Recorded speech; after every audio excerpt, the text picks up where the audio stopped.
The crystal towers of Zerion Prime stretched into the purple sky like frozen lightning. Inside the largest tower, the High Council of the Galactic Confederation was meeting. 12 different alien species sat around a massive table that glowed with soft blue light. The air hummed with translation devices working overtime to help everyone understand each other. Admiral Zephyros stood at the center of the room. His silver skin gleamed under the lights, and his forearms moved as he spoke. The Altarian was old, even by his people's standards, and his voice carried the weight of centuries. "Fellow council members," Zephyros began, his voice echoing in the chamber. "We are here to discuss the human problem." Several council members shifted in their seats. The word human seemed to leave a bitter taste in the room. These beings had ruled the galaxy for thousands of years. They had seen countless species rise and fall. They had watched civilizations bloom and die like flowers in a cosmic garden. But humans were different. Humans were troublesome. In just 300 of their years, Zephyros continued, humans have spread from their single world to 47 star systems. They have built colonies faster than any species in recorded history. They multiply like a virus and consume resources, without thought for balance. Counselor Vexthara nodded her massive head. The reptilian being was twice the size of a human, with scales that changed color based on her mood. Right now, they were dark red with anger. "They are children playing with fire," she hissed. "Dangerous children who do not understand their place in the galaxy." Other council members murmured in agreement. They spoke of human aggression, human expansion, human arrogance. To them, humans were nothing more than upstart primitives who had gotten lucky with faster-than-light travel. At the far end of the table sat Ambassador Sarah Chen, Earth's only representative to the Galactic Confederation. She was small compared to the aliens around her, looking like a child among giants.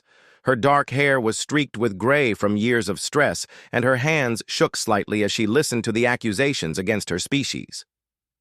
"Ambassador Chen," Zephyros said, turning his 4 eyes toward her.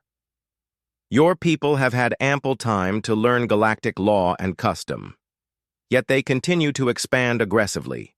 They claim worlds without proper consultation. They build military bases in neutral zones. They act as if they own the galaxy." Sarah stood up slowly.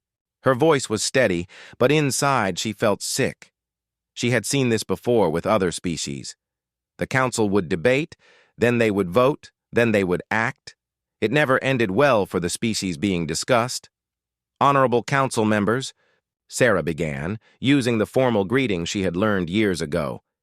"Humanity seeks only to grow and prosper like any species. We follow galactic law. We have paid all required fees and followed all proper procedures for colonization." Counselor Kethmos laughed, a sound like grinding metal. The insectoid being's mandibles clicked together as he spoke. "Proper procedures? Your people have claimed 17 worlds in the past year alone. The Vegan Empire took 50 years to claim half that number." "Because we work efficiently?" Sarah replied, trying to keep the pride out of her voice. "Human colony ships can terraform and settle worlds faster than most species. This is not aggression. This is progress." "Progress?" Vexathara's scales turned deeper red. "Your people strip mine worlds bare in decades. You turn garden worlds into factory planets. You build weapons instead of art. You are a plague upon the galaxy." The insults continued for hours. Sarah listened, as each council member took their turn criticizing humanity. They called humans violent, short-sighted, destructive, and primitive. They compared humans to diseases, pests, and natural disasters. Through it all, Sarah remained standing, her back straight and her face calm. Finally, Zephyros called for silence. "The evidence is clear," he announced. "Humanity has become a threat to galactic stability. Their rapid expansion must be stopped before they consume everything in their path." He paused dramatically, letting his words sink in. "Therefore, this council votes to implement Corrective Action Protocol 7. Humanity will withdraw all colonies. and military forces to their home system within one solar rotation. Any human presence outside the Sol system after this deadline will be considered an act of war against the Galactic Confederation. Sarah felt her blood turn to ice. Corrective action. Protocol 7 was usually reserved for species that had committed genocide or started galactic wars. It meant complete isolation, enforced by military action if necessary. "You cannot be serious," Sarah said, her calm finally breaking. 47 systems, over 2 billion colonists, thousands of military personnel. You expect us to abandon everything we have built?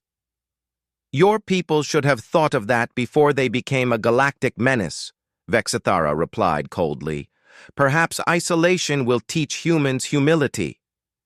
And if we refuse? Sarah asked, though she already knew the answer. Zephyros smiled, showing rows of sharp silver teeth. Then the combined fleets of the Galactic Confederation will enforce the Council's will. Your people have impressive weapons for primitives, but you cannot stand against the might of 12 species working together. Your ships use simple kinetic weapons, Counselor Kethmos added with amusement. Crude missiles and projectile guns. Our energy shields will turn your attacks into light shows. Your largest ships are smaller than our escorts. This would not be a war, Ambassador. It would be pest control. The other council members chuckled at this comparison. To them, humanity was nothing more than an annoyance to be dealt with. They had faced down species far more advanced than humans and won easily. They controlled weapons that could crack planets and shields that could stop stars. What could one young species possibly do against such power? Sarah looked around the room at the faces staring down at her. Some showed amusement, others showed contempt, but none showed respect. They saw humans as children, as primitives, as pests. They had made their decision based on fear and arrogance, not wisdom or justice. I need to contact my government, Sarah said quietly. Of course, Zephyros replied graciously. You have one rotation to organize your people's withdrawal. Use the time wisely, Ambassador. It would be unfortunate if this matter required military intervention. As Sarah walked out of the chamber, she heard the council members already discussing other business.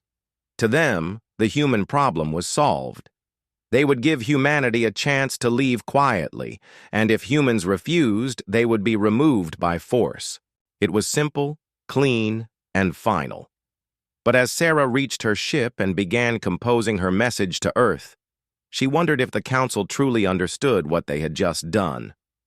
They saw humans as primitive and weak, but they had never bothered to ask why humanity had spread so far so fast. They assumed human weapons were crude because they were kinetic, but they had never asked why humans chose such weapons over energy-based systems. Most importantly, they had never asked what humans did when backed into a corner with no way out. Sarah hoped they would never have to learn the answer to that question. But deep in her heart, she knew they would. The Council had just threatened humanity's children, humanity's future, and humanity's freedom.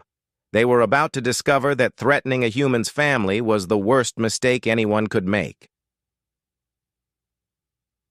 The message to Earth was simple. They want us to surrender everything or face total war. Advise immediate response. The answer that came back 12 hours later was even simpler. Message received. Humanity does not surrender. Prepare for war. The Galaxy was about to learn what humans were really capable of when they stopped playing nice. The emergency broadcasts reached every human colony at the same time. Families gathered around communication screens in their homes, watching as President Martinez delivered the news that would change everything. My fellow humans, the president began, her face grave. The Galactic Confederation has given us an ultimatum. We must abandon all our colonies and return to Earth within 30 days or face total war. On New Geneva, the Petrov family sat in shocked silence. They had spent 15 years turning the barren world into a garden. Their children had been born here. Their grandparents were buried in the soil they had made fertile with their own hands. Now they were being told to leave it all behind. Maria Petrov held her husband's hand tightly. "We can't just abandon everything," she whispered. "This is our home." Similar scenes played out across 47 star systems. On mining worlds like Kepler's Rock, workers stared at the massive extraction equipment they had built with their sweat and ingenuity. On agricultural worlds like Green Haven, farmers looked out at fields of grain that stretched to the horizon. On military bases throughout human space, soldiers checked their weapons and wondered if they would have to use them. But nowhere was the impact felt more strongly than aboard the UES Defiance, humanity's largest battleship, currently patrolling the outer edge of human space. Admiral Marcus Torres stood on the bridge, reading intelligence reports that made his blood run cold. "Sir," his tactical officer reported, "we're detecting massive fleet movements throughout Confederation space. It looks like they're mobilizing everything." Torres studied the data on his screens. The numbers were staggering. 12,000 alien ships were moving toward human space, representing the combined might of 12 different species. Against this armada, humanity could field barely 800 ships of all classes, from massive battleships down to small patrol craft. "They're not taking any chances," Torres muttered. He was a veteran of 30 years in the human space navy, but he had never seen odds like these. The aliens were bringing enough firepower to glass every human world twice over. His communications officer looked up from her console. "Admiral, we're receiving a transmission from the lead Confederation ship. They want to speak with you directly." "Put it through," Torres ordered. The main screen flickered and showed the bridge of an alien vessel. Admiral Kithmore of the Confederation Navy appeared, his blue skin marked with the ritual scars of his warrior caste. Behind him, Torres could see dozens of different alien species working together as a crew. "Human Admiral," Kithmore began, his voice carrying the confidence of someone who had never lost a battle. "I am Admiral Kithmore of the 1st Combined Fleet. I assume you have received your government's evacuation orders?" "I have," Torres replied calmly. "Good. Then you understand. The situation. 12,000 ships against your pitiful 800. Energy weapons that can punch through any armor against your primitive projectile guns. Shields that can stop antimatter against hull plating that cannot even stop our smallest weapons." Kithmore smiled, showing sharp teeth. "This does not have to end in bloodshed, Admiral. Order your ships to stand down and escort your colony ships to the Sol system.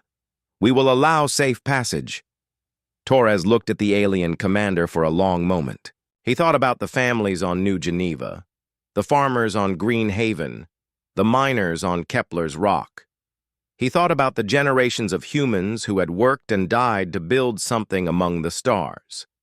He thought about what his grandfather had told him about bullies and what happened when you gave them what they wanted. "Admiral Kithmore," Torres said finally, "I have a message for you and your combined fleet." "I am listening," Kithmore replied, still smiling.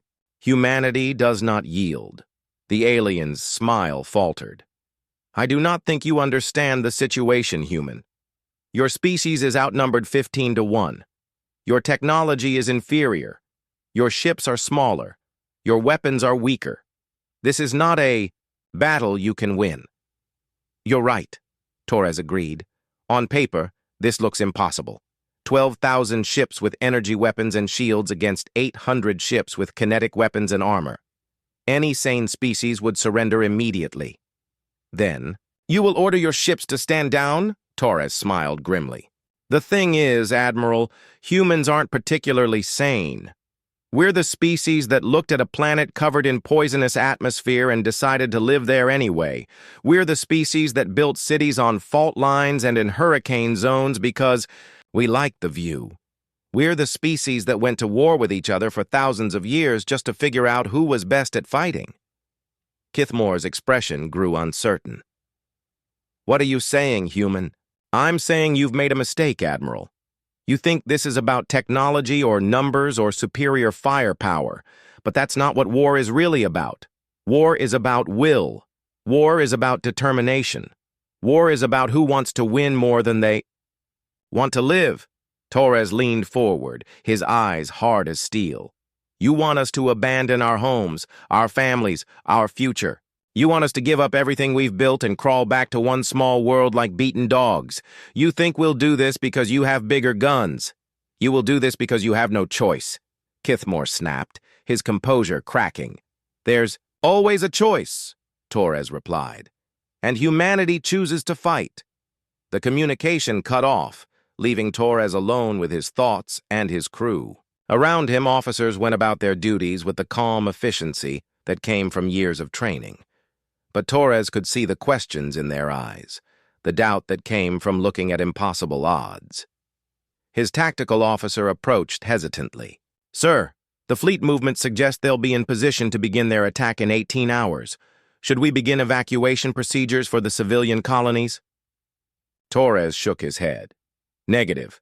Send a message to all colony worlds and military installations. Full defensive measures. No one abandons their posts. But, sir, the officer protested. The odds don't matter, Torres interrupted. What matters is that we're human beings, and human beings don't run when their families are threatened. We plant our feet and we fight no matter what comes at us. He turned to address the entire bridge crew. Ladies and gentlemen, in 18 hours we're going to face the largest military force in galactic history. They have better weapons, better shields, and more ships. They have every advantage except one. What's that, sir? Someone asked. They've never fought humans before. They think they know what that means, but they don't. They think humans are just another species with ships and guns. They don't understand that humans are the species that invented the concept of overkill. They don't know that we're the species that turned warfare into an art form. Torres smiled, and there was something predatory in that expression. They're about to get an education in human nature, and the first lesson is this. When you threaten a human's family, you don't get a war. You get extermination. The bridge. Crew straightened up, fear replaced by something harder and more dangerous. They were still outnumbered, still outgunned, still facing impossible odds. But they were human. And humans had been beating impossible odds since they first picked up rocks and decided to fight predators twice their size. All ships, Torres commanded. Battle stations. Let's show the galaxy what humans do when someone threatens our home. Across human space, the response was immediate. Colony militias began powering up defense platforms that had been disguised as mining equipment. Civilian ships started broadcasting false transponder codes to confuse enemy targeting. Hidden weapon caches that weren't supposed to exist suddenly appeared on military inventories. The Galactic Confederation had expected to face a small defensive force with standard tactics and conventional weapons. Instead, they were about to encounter a species that had spent its entire evolutionary history learning how to kill things that were bigger, stronger, and better armed than themselves. The aliens thought they were about to fight a war. They had no idea they were about to become prey. The first battle began at the Titan shipyards, humanity's largest military construction facility, orbiting Saturn's largest moon. Admiral Kithmore's advance fleet arrived expecting to find a standard defensive formation protecting valuable infrastructure. Instead, they found something that defied every rule of civilized warfare. Captain Elena Vasquez watched the alien fleet approach on her destroyer's sensors. The UES Wolverine was one of 12 ships defending the shipyards, facing off against nearly 300 alien vessels. The odds were insane, but Elena smiled as she gave her orders. All ships, implement Plan Chaos. Remember, we're not trying to win a fair fight. We're trying to make them regret starting one. The Confederation fleet moved in perfect formation, their energy shields glowing like small suns. Admiral Kithmore stood on his flagship's bridge, confident that this first engagement would demonstrate alien superiority and convince the humans to surrender. Begin the attack, he ordered. Target their largest ships first. Show them the futility of resistance. Energy beams lanced out from the alien fleet, striking the human ships. But instead of the expected explosions, the beams simply absorbed into the hull armor without effect. Kithmore frowned at his tactical display. What happened? Why didn't our weapons penetrate? His weapons officer checked his instruments frantically. Sir, their ships appear to be coated with some kind of energy-absorbing material. Our beam weapons are having no effect. Impossible. No primitive species has that kind of technology. But even as he spoke, the human ships began their counterattack, and Kithmore realized he was facing something completely outside his experience. The humans weren't fighting like any civilized species he had ever encountered. They were fighting like wild animals backed into a corner. Captain Vasquez dove her destroyer towards Saturn itself, using the gas giant's massive gravitational field to accelerate to impossible speeds. Her ship's hull groaned under the stress, but she didn't slow down. Behind her, 3 alien cruisers followed, their energy weapons lighting up space as they tried to track her erratic course. Captain, we're approaching the upper atmosphere, her navigator warned. If we go much deeper, the pressure will crush us. That's the plan, Elena replied grimly. All power to forward momentum. Wait for my mark. She plunged her ship deep into Saturn's atmosphere, the hull beginning to glow from friction heat. The alien ships followed, their shields protecting them from the worst of the atmospheric pressure. For a moment, all 4 ships disappeared into the swirling clouds of the gas giant. Then Elena's destroyer burst out of the atmosphere like a bullet, its hull still glowing white-hot. But she wasn't alone. She had used Saturn's dense atmosphere to hide her thermal signature long enough to attach magnetic mines to the pursuing alien ships. As they emerged from the gas giant, trying to reacquire target lock, the mines detonated. 3 alien cruisers died in seconds, their shields useless against explosives that were already inside their defensive perimeter. Throughout the battle zone, similar scenes played out as human captains threw out the rulebook of civilized warfare. The UES Hammerhead used its mining charges to turn an asteroid field into a kinetic bombardment system, launching rocks at the alien fleet at significant fractions of light speed. The UES Reaper somehow managed to hack into an alien battleship's communication system and broadcast contradictory orders that sent 3 enemy ships crashing into each other. But it was the UES Berserker that truly shocked the Confederation forces. Captain James Morrison had been a pirate hunter before joining the Navy, and he brought unconventional tactics to the fight. His ship wasn't trying to destroy the alien vessels. It was trying to capture them. Boarding parties away, Morrison commanded as his ship locked onto an alien destroyer with magnetic grapples. Remember, we want prisoners and intelligence. Try not to kill them all. Human Marines in combat armor cut through the alien ship's hull with plasma torches, flooding into the corridors with weapons that seemed primitive by galactic standards. But primitive didn't mean ineffective. Kinetic weapons that fired solid. Projectiles punched through energy shields like paper. Explosive charges designed for mining work tore through bulkheads that were supposed to be impenetrable. The alien crew fought back with energy weapons that should have vaporized the human attackers. Instead, the Marines' armor absorbed the energy and converted it to power their own systems.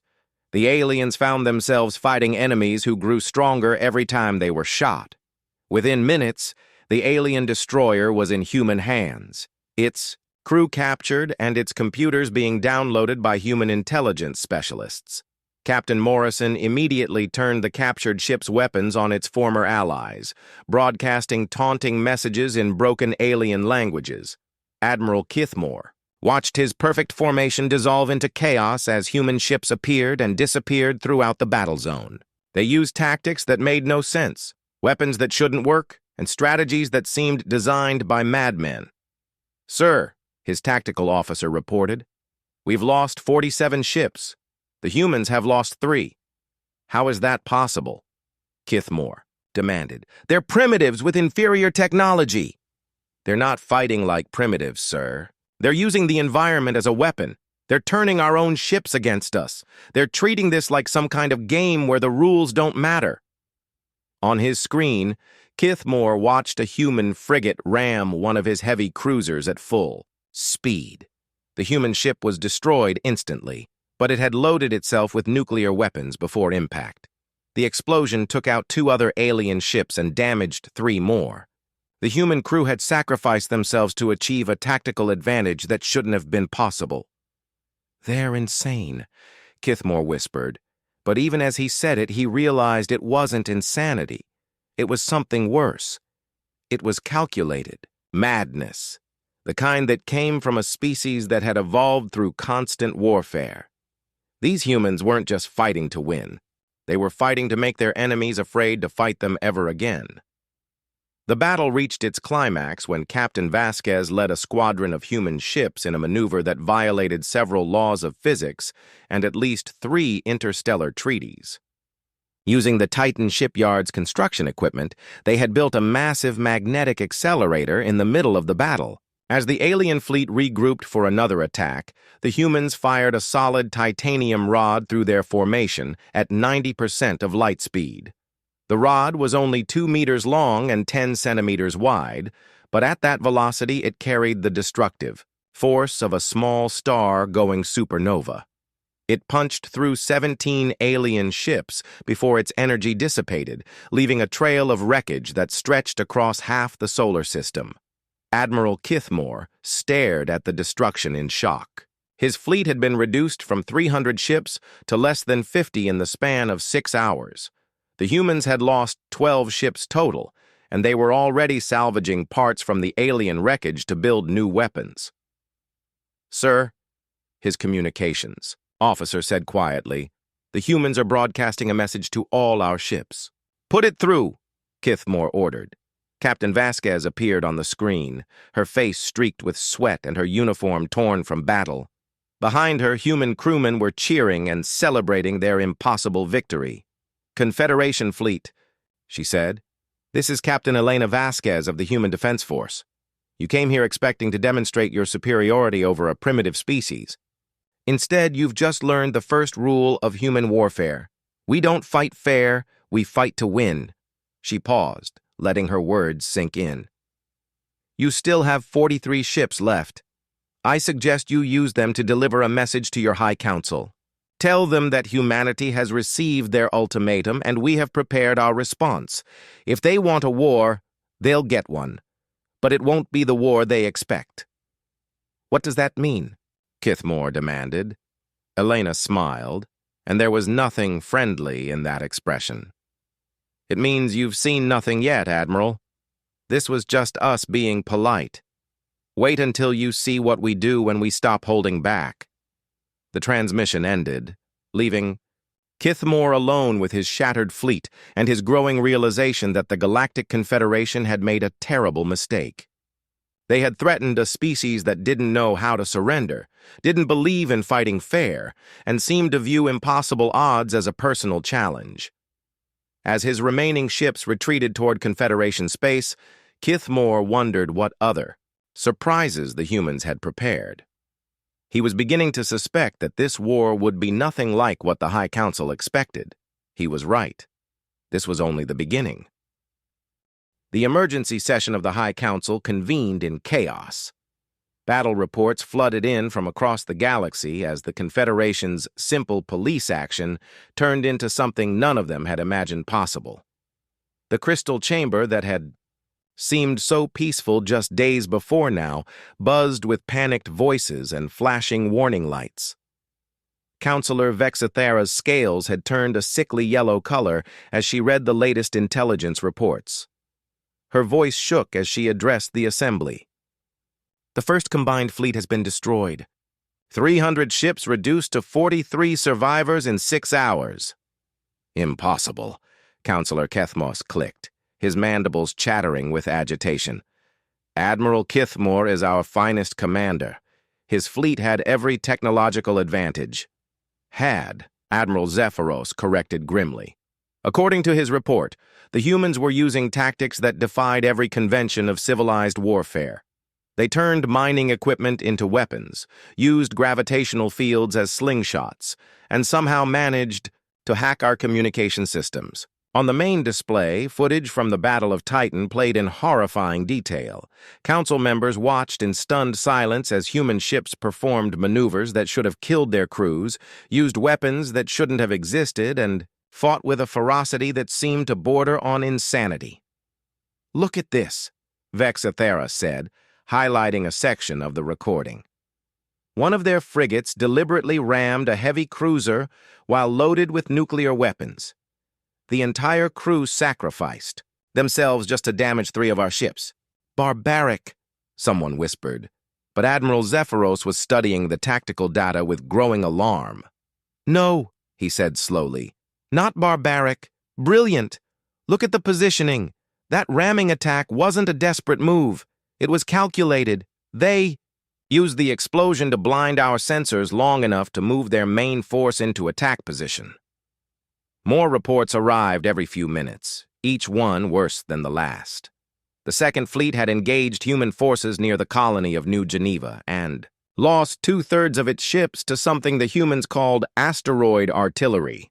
The Third Fleet had been ambushed near Kepler's Garden by ships that had somehow disguised themselves as space debris. Councillor Merthak, who had remained silent throughout most of the emergency session, finally spoke. The ancient being's telepathic voice echoed in every council member's mind. "We have made an error in judgment." "What kind of error?" Zephyros asked. "We assumed the humans were like other species we have encountered, young, primitive, easily overwhelmed by superior technology. But the evidence suggests something different." Merthak's mental voice carried undertones of fear that made several council members shudder. "These humans are not like other species. They are evolutionary survivors of a death world." The chamber fell silent as the implications sank in. Death worlds were rare in the galaxy, planets so hostile that only the most adaptable and violent species could evolve there. Most intelligent life developed on garden worlds with stable climates and abundant resources. But Earth was different. Earth was a planet where everything was trying to kill everything else, where survival required constant innovation and endless violence. That would explain their behavior, Vexathera admitted reluctantly.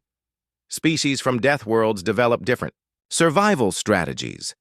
They become more aggressive, more creative, more willing to take risks that seem insane to other species. "It gets worse," Admiral Zephyros said, reviewing new intelligence reports. "Our assessment of their military capabilities appears to have been completely wrong. The 800 ships we detected were just their forward defense force. Long-range sensors are picking up massive fleet movements throughout human space. They have thousands of ships we didn't know about." "Where were these ships hidden?" Kethmos demanded. "Everywhere," Zephyros replied. "Disguised as cargo haulers, hidden in asteroid fields parked in the shadow of gas giants. They've been playing a deception game from the beginning, making us think they were weaker than they really are." On the display, new footage showed human ships decloaking throughout their territory. Massive battleships emerged from behind moons. Squadrons of destroyers dropped their civilian camouflage to reveal weapon systems that shouldn't have fit on ships their size. Fleet carriers launched fighters from what had appeared to be empty space, but it was the weapons footage that truly terrified the council members. Human kinetic weapons weren't primitive at all. They were evolutionary perfections of the concept, designed by a species that understood violence on a level that most civilized races couldn't comprehend. Railguns that fired solid projectiles at significant fractions of light speed. Missile systems that could adapt their tactics mid-flight. Boarding torpedoes that could crack open any ship's hull and deliver assault teams directly to enemy bridges. "Their boarding tactics are particularly disturbing," Admiral Zephyros noted, highlighting combat footage from inside a captured Confederation cruiser. "They don't try to disable ships, they capture them.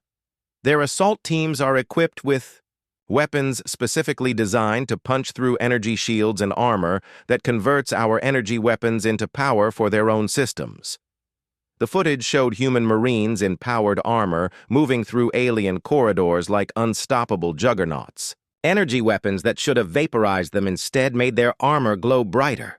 Kinetic barriers that could stop projectiles were useless against humans who simply punched through them with mechanical fists. 57 ships captured so far, Zephyros continued. All crews taken prisoner, all computer systems downloaded, all weapons reverse-engineered. They're not just fighting us. They're learning from us. Counselor Vexithara's scales had turned completely white with fear. How many human ships are there actually? Current estimates suggest somewhere between 15 and 20,000 vessels of all classes, Zephyros replied. But those numbers keep growing as they capture our ships and convert them to their fleet. 20,000 ships, someone whispered. That's larger than any single species navy in Confederation history. And they're not fighting like a single species, Murthok observed. Look at their tactics. Each ship is operating independently, adapting to local conditions, using whatever works regardless of convention. This is not organized warfare. This is organized chaos. More reports continued to arrive. Human forces had launched simultaneous attacks on 17 different systems, using tactics that seemed to be improvised on the spot. They had turned cargo ships into guided missiles, converted mining platforms into fortress bases, and somehow managed to weaponize everything from agricultural equipment to waste recycling systems. They're not just fighting a war, Admiral Zephyros realized with growing horror. They're enjoying it. Look at their communications intercepts. They're competing with each other to see who can come up with the most creative ways to defeat our forces. The council members listened in stunned silence to recordings of human military communications. Instead of the grim professionalism they expected from a species facing extinction, they heard laughter, jokes, and what could only be described as enthusiasm for combat. Wolverine Squadron, you're not going to believe what we just pulled off, came one voice. We convinced a Confederation battleship that we were surrendering, then used our escape pods as guided bombs. The look on their captain's face was priceless. Another voice chimed in. That's nothing. Tiger Company just captured an entire supply fleet by pretending to be space pirates. We're keeping the ships and sending the crews home with a message for their admirals. This is madness, Vexithara whispered. They're treating this like some kind of game. No, Murthok corrected. This is what happens when you threaten a species that evolved through constant warfare. War isn't just something. They do. It's what they are. Fighting is their natural state. Peace is what they have to work at. Admiral Zephyros stood up slowly, his forearms shaking as he delivered his assessment. Fellow council members, I believe we need to consider the possibility that we cannot win this war. The chamber erupted in protests and denials, but Zephyros continued. We are fighting a species that has turned warfare into an art form. Every ship is a weapon, every crew is elite, every tactic is designed to maximize psychological as well as physical damage. They're not trying to defeat us, they're trying to break us. Then what do you suggest? Vexithara demanded. Before Zephyros could answer, alarms began blaring throughout the crystal chamber. Emergency broadcasts filled the air as panicked voices reported impossible news. Council members, came a voice from the communication center. We have a priority alert from the Zerion Defense Command. Long-range sensors have detected a massive human fleet approaching the capital system. Estimated arrival time, 6 hours. Council members stared at each other in shock. Zerion Prime was the most heavily defended system in the galaxy, protected by defense platforms that could destroy entire fleets and shields that could withstand supernova-level attacks. It was supposed to be impregnable. How many ships? Someone asked. All of them, came the reply. Every human vessel we've detected plus captured Confederation ships flying human colors. They're bringing their entire fleet to our front door. In the silence that followed, Counselor Vexithara asked the question they were all thinking. What do they plan to do when they get here? The human fleet arrived at Xerion Prime like a storm made of metal and fury. 23,000 ships of every conceivable design materialized at the edge of the system, from massive battleships to tiny fighters, all broadcasting the same message on every communication frequency in the galaxy. Admiral Marcus Torres stood on the bridge of his flagship, looking out at the most heavily defended system in known space. Xerion Prime sat in the center like a glittering jewel, surrounded by defense platforms that could destroy planets and energy barriers that had never been breached in 10,000 years of galactic warfare. "Sir," his tactical officer reported, "the Xerion Defense Command is hailing us. They're demanding we withdraw immediately or face the consequences." Torres smiled grimly. "Put them through." The main screen flickered to show General Krython, commander of Xerion's defenses. The massive alien's 6 arms gestured threateningly as he spoke. "Human fleet, you are in violation of Confederation space. Withdraw immediately or we will open fire." "General," Torres replied calmly, "I'm Admiral Marcus Torres of the Human Defense Force. We're here to deliver a message to the High Council. I suggest you let us through." "You cannot be serious," Krython snarled. "This system has defenses that could destroy your entire fleet. No force in galactic history has ever successfully attacked Xerion Prime." "That's because no force in galactic history has been human," Torres replied. "General, I'm going to give you one chance to stand down your defenses and allow us safe passage. If you refuse, we'll have to do this the hard way." "The hard way?" Krython laughed, a sound like grinding stone. "Human, you face 12,000 defense platforms, energy shields that could stop a supernova, and weapon systems that have protected this world for millennia. What could you possibly do against such power?" Torres's smile grew wider. "We're going to turn your star into a weapon." Before Krython could respond, the human fleet began moving in a coordinated pattern that defied every principle of space warfare. Instead of attacking the defense platforms directly, they positioned themselves around Xerion's star in a complex formation that looked almost ritualistic. In the crystal chamber of the High Council, the council members watched in confusion as the human ships ignored the massive firepower being directed at them. Energy beams that could vaporize entire mountains struck human vessels and simply absorbed into their hulls. Missiles that could crack moons detonated harmlessly against armor that somehow converted the explosions into useful energy. "What are they doing?" Counselor Vexithara demanded, her scales cycling through every color of fear and confusion. Admiral Zephyros studied the tactical display with growing alarm. "They're positioning themselves in a perfect geometric pattern around our star, but I don't understand what they're trying to accomplish." The answer came from the most unlikely source. Counselor Merthak, the ancient telepath, suddenly stiffened in his chair. "They're not trying to destroy the star," he whispered in mental horror. "They're trying to control it." On his flagship, Admiral Torres watched as his ships completed their formation. Each vessel was equipped with experimental technology that humanity had been developing in secret for decades. Solar collection arrays that could absorb and redirect stellar energy. Gravitational manipulators that could influence the magnetic fields of entire stars.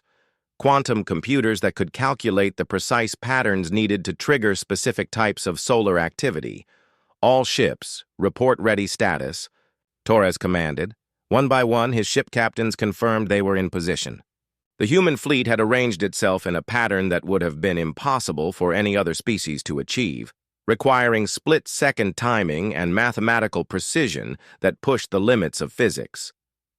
"Sir," his science officer reported, "we have achieved optimal positioning.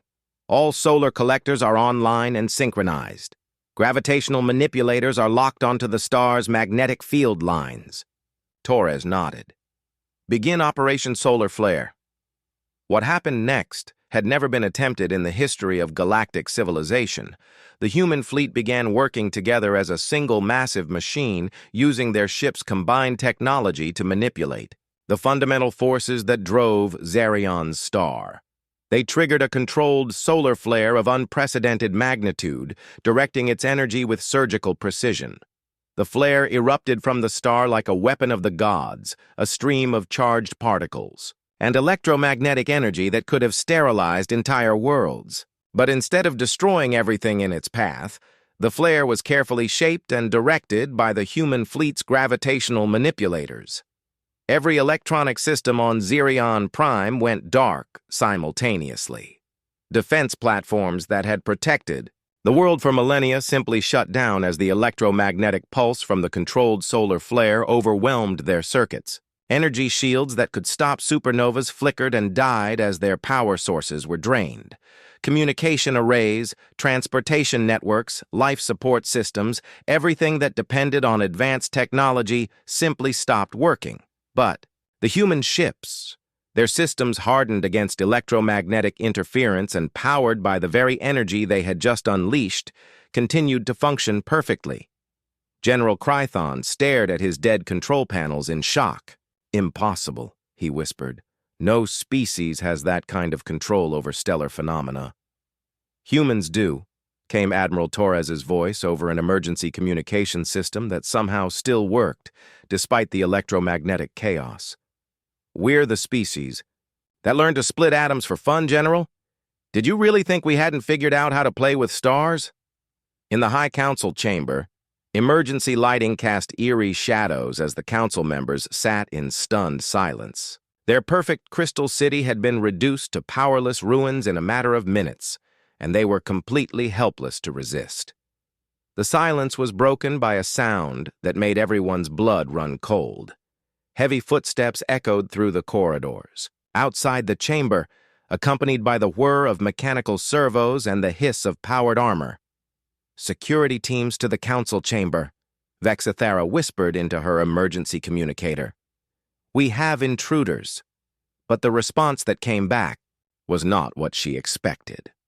"Ma'am, this is Security Chief Veltar. Our weapons aren't working. Our armor isn't working. Whatever the humans did, it disabled everything electronic on the planet. We can't stop them." The footsteps grew louder, accompanied by the sound of metal being torn apart like paper. Something was making its way through 30 meters of crystalline wall, not by using advanced technology, but by sheer brute force. Finally, a section of the chamber wall exploded inward in a shower of crystal fragments. Through the hole stepped a figure that looked like something out of an ancient nightmare. Admiral Marcus Torres, encased in powered armor that glowed with absorbed energy, stepped into the High Council chamber like an avenging angel of humanity.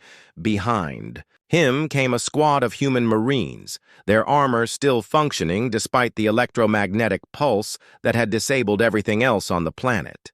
They moved with the confident ease of predators who had just cornered their prey. The council members, beings who had ruled the galaxy for millennia, cowered before a single human in armor that looked primitive compared to their own technology. But their technology was dead, while his was very much alive. Torres removed his helmet and looked around the chamber with calm, professional interest. His graying hair and scarred face spoke of decades of warfare, but his eyes held no hatred, only cold determination. "Honorable council members," he said politely, his voice echoing in the silent chamber. "I believe you wanted to discuss humanity's place in the galaxy." No one spoke. The beings who had dismissed humans as primitives just days before now found themselves completely at the mercy of a species they had never bothered to understand. Torres continued as if he were conducting a normal diplomatic meeting. "You issued an ultimatum. You demanded that humanity abandon everything we had built and retreat to a single world. You threatened us with extinction if we refused to comply." He paused, letting his words sink in. "Well, we refused. And now you've seen what humans do when someone threatens our families, our homes, and our future. Counselor Vexathara found her voice first, though it came out as a whisper. "What do you want?" Torres smiled, but there was no warmth in it. "What I want is very simple. I want you to understand what you've done. You've awakened something that was content to live peacefully among the stars. You've turned neighbors into enemies. You've made the mistake of thinking that humanity's restraint was weakness." He gestured toward the hole in the wall through which more human soldiers were entering. "This is what we do when we're not playing nice, Council.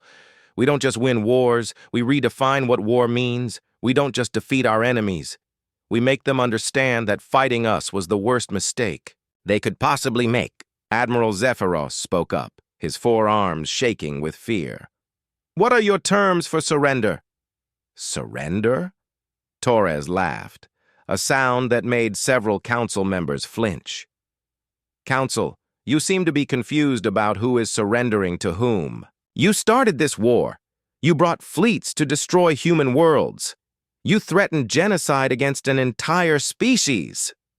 He leaned forward, his voice dropping to a whisper that somehow filled